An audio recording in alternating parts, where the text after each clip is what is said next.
Here's a cylinder of baked clay behind glass in London, about the length of your forearm, covered in wedge-shaped marks pressed into it 25 centuries ago. Most people walk past it. What almost nobody realizes is that a copy of that same object sits inside the United Nations headquarters in New York because of a single sentence written on it that should have been impossible for its time. The sentence, roughly, is this: "No people should be forced to abandon their gods, their language, or their customs. The conquered deserve to live in peace." And the king who wrote it ruled the largest empire the world had ever seen. Sit with that for a second. A man with the power to erase entire nations chose, in writing, to protect them instead. To understand why that is so staggering, you have to understand the world he was born into, because in the 6th century before Christ, that sentence wasn't idealistic. It was insane.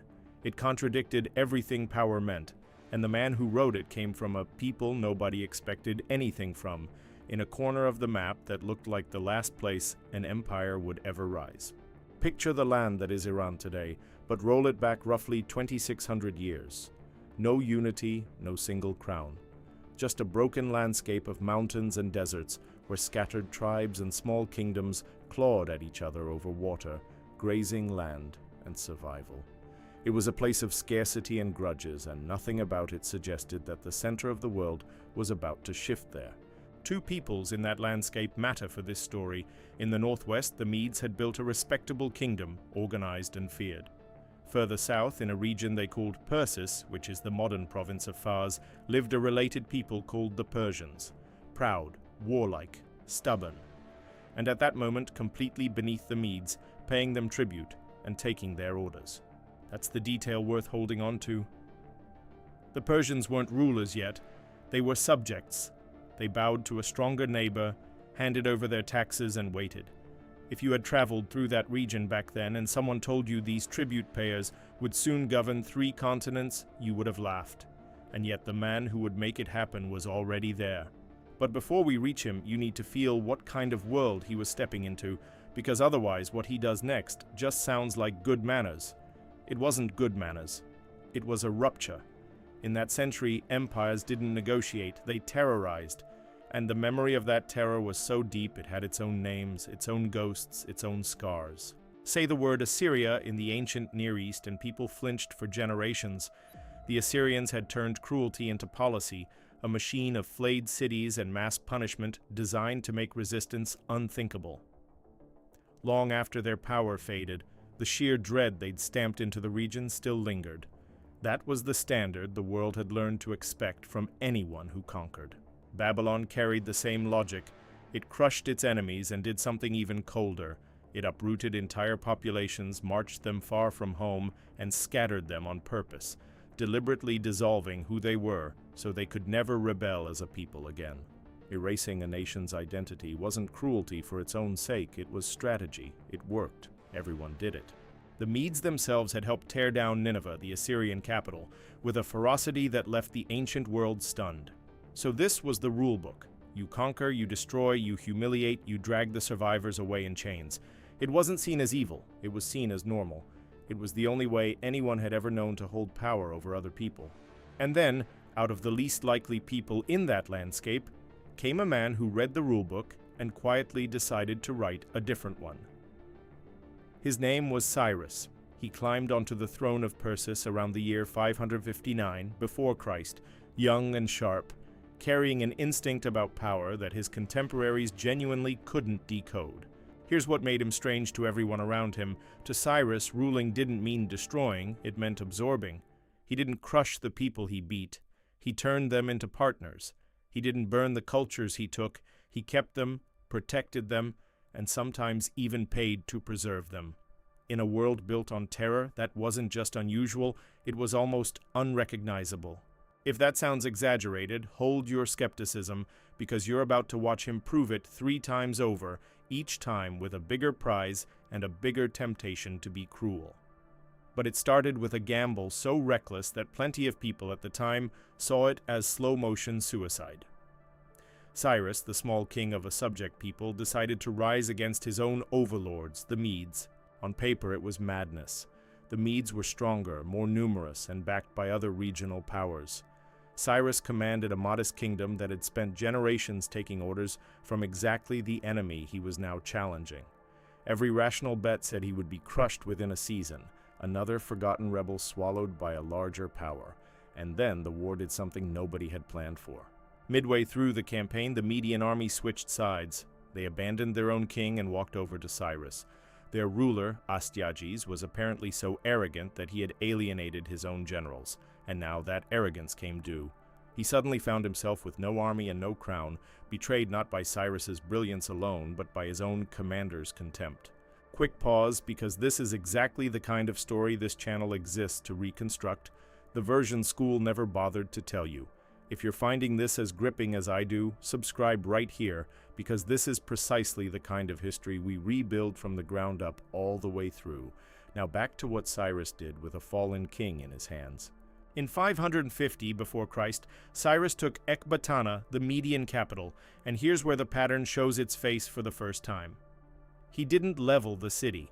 He didn't execute Astyages, even though every custom of the age said he could and probably should. He treated the defeated king as beaten but not degraded. To the people watching, this was baffling. This simply wasn't done. And that lands us on the first question this story will keep pressing on you, the one it refuses to answer cleanly. What makes a man with every tool to destroy choose to build instead?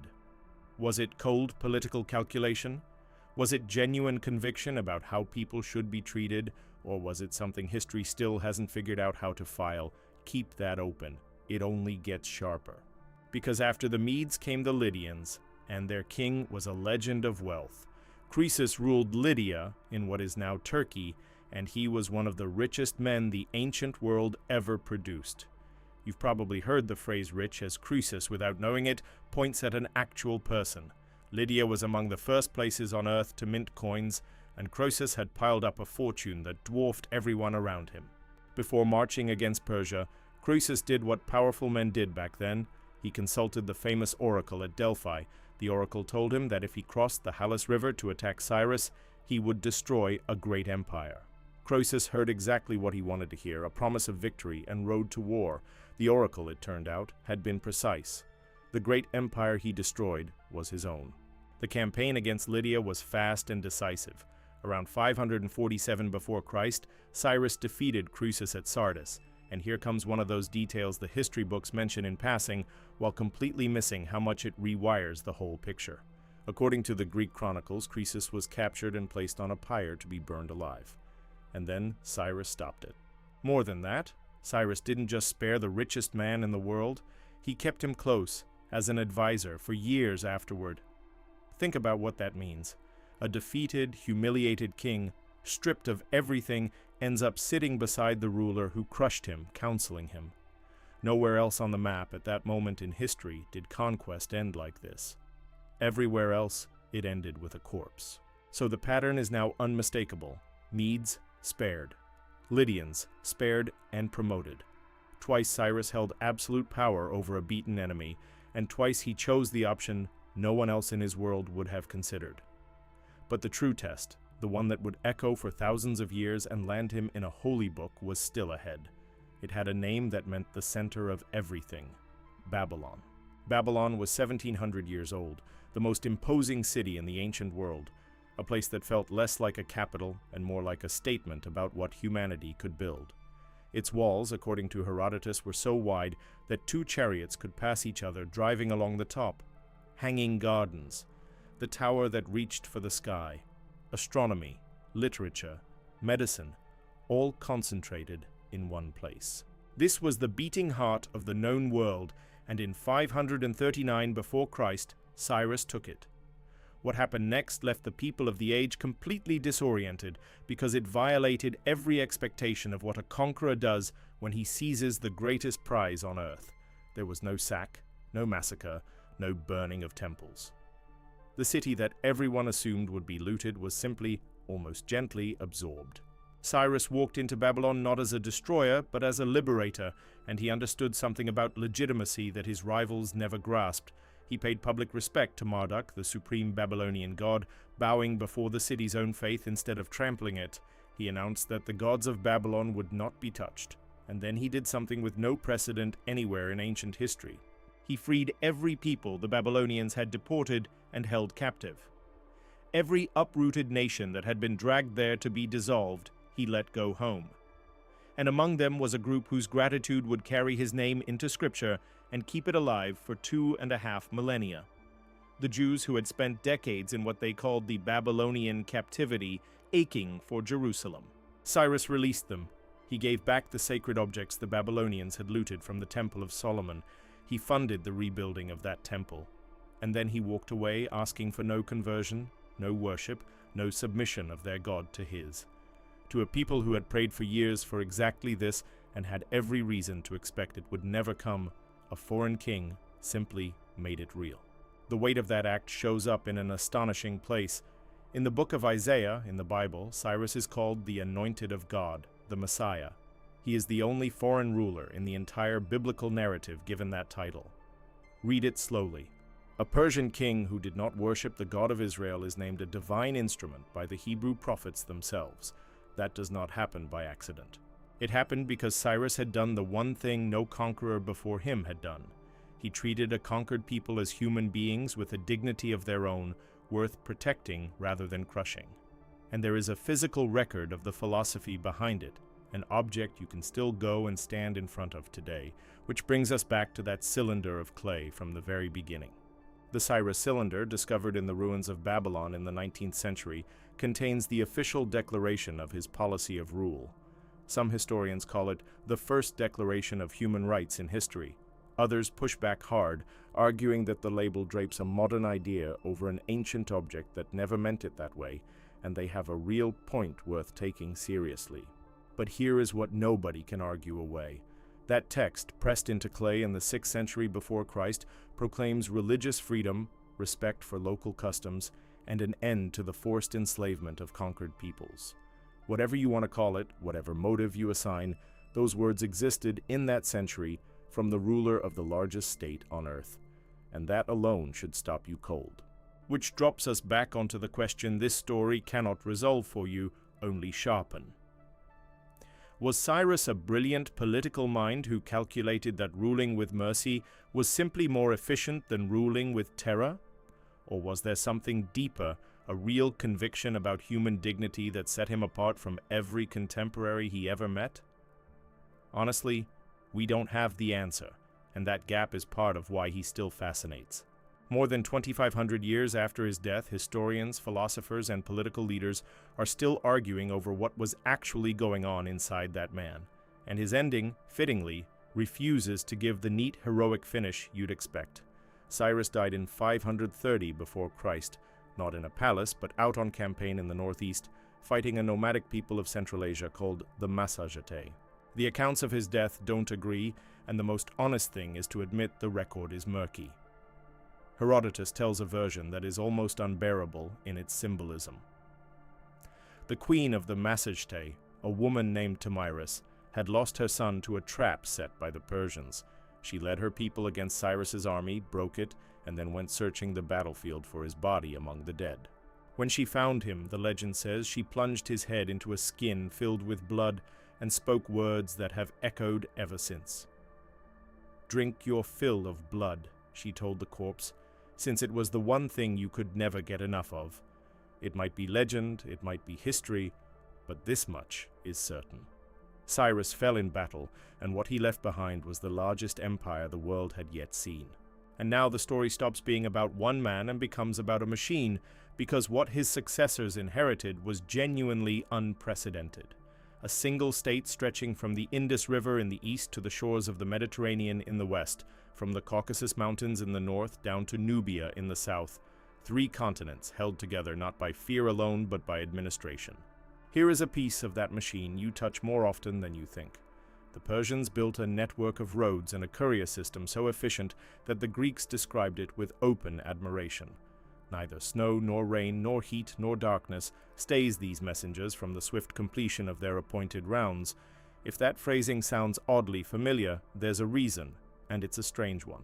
Those words are carved today into the main post office building of the United States in New York, Greek words written to describe the Persian mail service of the 5th century before Christ now stand as the unofficial creed of American mail carriers, a 2,500-year-old empire quietly reaching across time and continents to define how a modern nation talks about delivering a letter.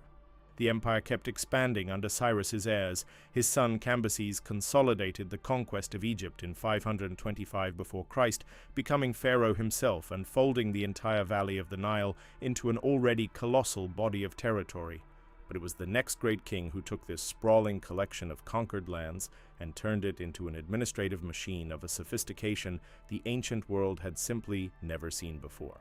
His name was Darius I, and if Cyrus was the visionary who proved an empire could be built on inclusion, Darius was the engineer who built the scaffolding to make it last. He looked at a patchwork of dozens of conquered peoples, each with its own language, laws, and gods, and instead of forcing them into one mold, he designed a system that let them stay themselves while still answering to one throne. He divided the empire into satrapies, provinces run by governors called satraps who reported directly to the king. But here's the clever part, the part that made it work. Those provinces kept their own local laws, their own customs, their own languages. Rome, centuries later, would struggle with exactly this problem. Darius had already solved a version of it. Central authority on top, local identity intact underneath. He standardized weights and measures across the entire empire so that trade could flow between regions that had never shared a common yardstick. He created a unified legal system, and he established Aramaic as the language of administration, a shared bureaucratic tongue that let wildly different cultures communicate inside the same structure of government without any of them having to surrender their own speech to do it. Think about what that actually means for a moment. A merchant in Egypt and an official in the mountains of the East, people who could not have understood a single word the other spoke, could now move goods, settle disputes, and follow the same rules under one system. Darius was assembling, out of chaos, the working blueprint for how you govern radical human difference.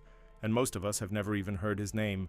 He also built Persepolis, the most breathtaking ceremonial city of antiquity, a place whose ruins still leave modern visitors standing in silence in Iran today. And he did something that sounds like a mistake in the dating until you check it twice.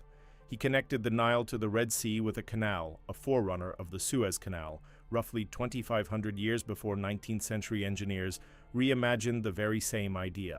So this is the empire at its height, vast, sophisticated, tolerant by the standards of its age, wired together by roads and law and a shared administrative language. And yet the single most famous episode involving Persia, the one story most people actually know, is not any of this. It's a defeat. It's the moment the Greeks spent centuries retelling as their finest hour. The Persian Wars, the invasion of Greece. In 490 before Christ, a Persian army crossed the Aegean and landed on the plain of Marathon, roughly 40 kilometers from Athens. What happened there is famous. The Athenians, catastrophically outnumbered, somehow shattered the Persian force in one of the most influential battles in the history of the West. It became a founding legend, proof that free citizens could stand against an empire and win. And it gave the modern world something too. A messenger, the story goes, ran the full 40 kilometers back to Athens to announce the victory, gasped out the news, and dropped dead from exhaustion on the spot. That single run gave its name to a race that millions of people now run all over the world, most of them with no idea that they are reenacting a death sprint from a battle against the Persian Empire 2,500 years ago. But here is what Western history books rarely say plainly enough, and it changes the whole shape of the story. Marathon was a tactical defeat for Persia, not a strategic catastrophe. At that moment, the empire controlled more than half the known world. Greece was a periphery, a scatter of small, quarrelsome city-states on the edge of everything. From where Persia sat, this was a border skirmish that went badly, not the collapse of a superpower. Darius died before he could launch the second invasion, and it fell to his son to finish it. Xerxes executed the campaign 10 years later with an army the ancient sources describe in numbers so vast that modern historians treat them as wildly inflated. But even the most conservative estimates leave you with an enormous military force, a machine of men and ships assembled to bring the Greek periphery to heel once and for all. Xerxes burned Athens. The city had been evacuated first, but he torched it anyway and destroyed the Acropolis, striking at the symbolic heart of Greek pride. And on paper, the empire should have rolled straight over the rest. and yet 3 battles, names that Greek memory would carry like sacred relics, Thermopylae, Salamis, and Plataea, halted the Persian advance into Europe and turned the tide back. Xerxes returned to Persia. Greece was not conquered, and here's the part almost nobody tells you because it doesn't fit the triumphant Western version. Losing did not break Persia. Xerxes went back to Persepolis and lived another 21 years. The empire remained the largest and most powerful state on earth. The Greek wars, so central to how the West sees itself, were one more episode in a much larger story. There's a stunning piece of evidence for how differently the Greeks themselves saw their enemy, buried in their own art. When Aeschylus wrote The Persians, one of the earliest surviving tragedies in history, he did not portray them as monsters. He wrote them as human beings, grieving the loss of their sons, weeping over their dead, suffering the consequences of one king's reckless ambition. That is extraordinary, coming from the side that won. Because think about how conquerors usually depict the people they beat, as savages, as animals, as everything less than human. And here is the winning side, on a public stage in Athens, choosing to show the defeated enemy with tenderness and grief.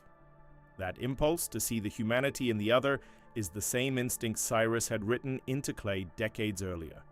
It kept surfacing around this empire in the strangest places.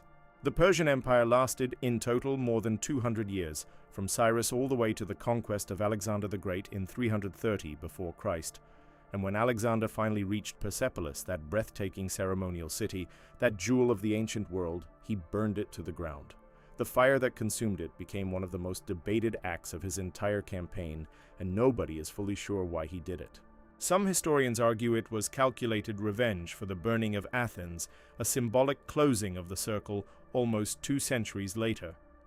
Others say it was a drunken mistake that Alexander himself came to regret. What's certain is what happened next, and it's the final proof of the idea this whole story has been chasing. Alexander, the man who destroyed the Persian Empire, fell completely under the spell of the civilization he had just crushed. He adopted Persian customs. He married a Persian princess. He wore Persian clothing. He tried to fuse the Greek and Persian worlds into something entirely new, a blended empire drawing on both, and his own generals were horrified. They saw it as a betrayal of Greek identity, a conqueror going native, dishonoring everything they had bled for. They could not understand what he was reaching toward, but Alexander had grasped the exact thing Cyrus had understood 2 centuries before him. The empires that endure are not the ones that destroy what they find. They are the ones that absorb it. Cyrus knew it at the beginning of the story. Alexander arrived at the same truth at the end of it by conquering the very civilization that had been quietly teaching that lesson to the world all along. And the Persian legacy did not die with Alexander, not even close. Centuries later, the Parthians revived the Iranian tradition, and after them the Sasanians built a second Persian empire that lasted 4 more centuries. It rivaled Rome and Byzantium as an equal. It preserved Greek philosophy at a time when Europe was busy forgetting it, and it stood as the most powerful state in the Near East right up until the arrival of Islam. Even then, the Persian identity survived. Islam swept across the region, but it did not erase what was underneath. The language endured, the culture endured, the collective memory endured. And out of Persian Islam came some of the greatest minds the world has known, poets and thinkers like Rumi, Avicenna, and Omar Khayyam, whose work in poetry and science reshaped human understanding far beyond the borders of any empire. And here's where the story reaches straight into your world, right now, today. The country we call Iran carries in its very name the same root those mountain peoples bore in the 6th century before Christ.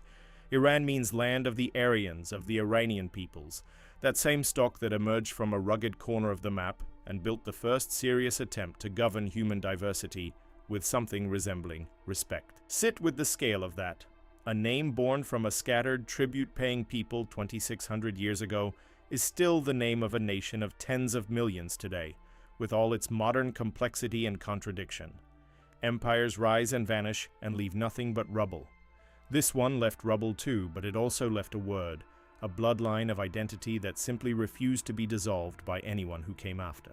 That refusal to be erased is the whole point, and it's why this story matters far beyond a list of kings and battles.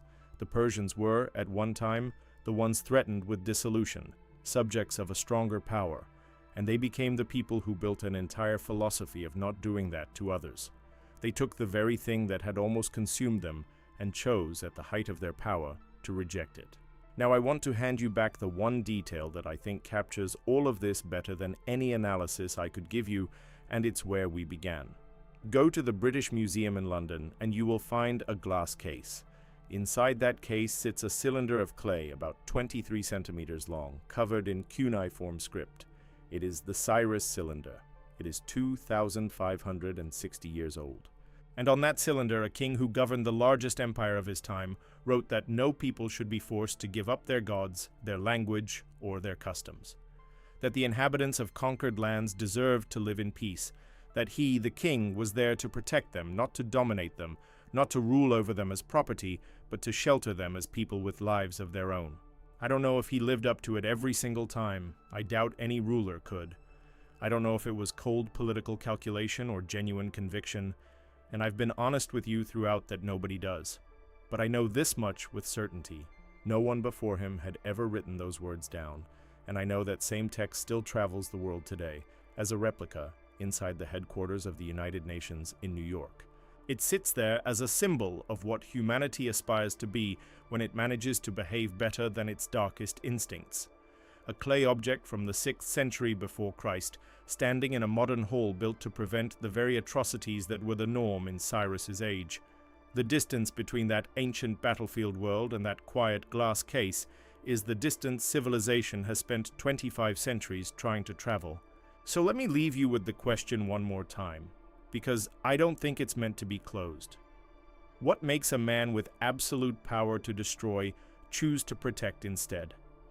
Maybe it was strategy, maybe it was something rarer, but the fact that we're still asking, still standing in front of that cylinder, still carving Persian ideas into post offices and hanging them in the UN, tells you the choice mattered. The Persian Empire was not perfect.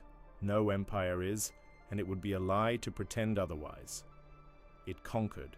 It fought brutal wars. It had its cruelties and its failures like every great power in history. But it was the first to attempt something the world would then take centuries to try again. And that single attempt is what makes it worth reconstructing here, piece by piece.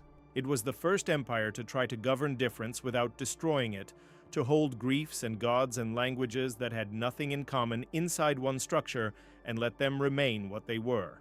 In a world that then, exactly like now, had every reason to do the opposite, to flatten and dominate and erase, that attempt is not a footnote. It is one of the most quietly radical things anyone in the ancient world ever did. And that's the thread worth pulling on as you go about the rest of your day. The systems you live inside, the idea that a government could protect many different peoples at once instead of forcing them into one, the notion that the conquered are still human. These did not fall from the sky. Somebody had to think them for the first time. Somebody had to press them into clay when every neighbor thought they were mad. The man who did it came from people who had nothing, in a land that promised nothing, and he aimed higher than anyone around him could comprehend. 25 centuries later, his handful of tribes has a country, his words hang in a hall of nations, and his central question, mercy or calculation, still can't be answered. That is not the story of a dead empire. That is a story that is somehow still unfolding. Because the choice Cyrus faced is not really an ancient one. It shows up every time any power, a nation, an institution, anyone holds the ability to crush someone weaker and has to decide what to do with that ability. He chose to protect, at least on the record, at least in writing, when literally no one expected him to. And the world has been slowly, unevenly trying to live up to that choice ever since. That's why an empire that fell almost 2,500 years ago still isn't finished with us. Its roads are gone, its armies are dust. Persepolis is a field of broken columns. But the idea it stumbled onto, that you can be powerful and merciful at the same time, that difference doesn't have to be destroyed to be governed, is still one of the hardest and most important things any society ever tries to hold on to. We started this with a piece of clay behind glass that most people walk right past, and I hope you never walk past it the same way again. Because it isn't just an artifact, it's the oldest surviving evidence that someone at the very dawn of empire looked at absolute power and imagined using it gently. That is rare. It was rare then. In many ways, it's still rare now. The Persians gave the world its first real experiment in tolerance as statecraft, its first sprawling multicultural empire, and a question about power we still haven't outgrown. They took a rugged, forgotten corner of the earth and turned it into the center of civilization for 200 years, and then handed the rest of history a standard it has been chasing ever since, usually falling short, occasionally rising to meet it. Everything about them, the ambition, the mercy, the sheer improbability of tribute payers becoming rulers of 3 continents, comes down to one decision made over and over by one strange king: not to destroy what he could have destroyed, and whether that was genius or goodness, we may never know. But it was enough to bend the direction of the entire human story, and it still hasn't fully let go. If this story left you thinking, if you look at the ancient world even slightly differently than you did half an hour ago, then you already know why this channel exists. This is the kind of history we reconstruct here, the parts the summary version leaves out. Subscribe so you don't miss the next stories, because there are empires and figures out there just as astonishing as this one, waiting to be rebuilt. The Persian Empire proved something the world keeps needing to relearn, that the measure of power is not how much it can destroy, but how much it can choose not to. Cyrus had every reason, every tool, every precedent to burn his way across 3 continents. He built instead. 25 centuries later, in a glass case in a hall of nations, that choice is still speaking. And now, so are you if you carry it forward. So the next time you hear the word Iran on the news, or lace up for a marathon, or read the creed on a post office wall, or see a photo of the United Nations, remember that a thread runs from all of it back to a young king in a mountain kingdom who decided that ruling and destroying were not the same thing. History is full of conquerors. It is very short on that. That is the real inheritance of the Persian Empire. Not the gold, not the borders, not even the roads. It's a question pressed into clay and still unanswered, traveling across 25 centuries to land in front of you right now. What would you do with the power to erase someone if no one could stop you? Cyrus wrote his answer down. The rest of us are still working on ours.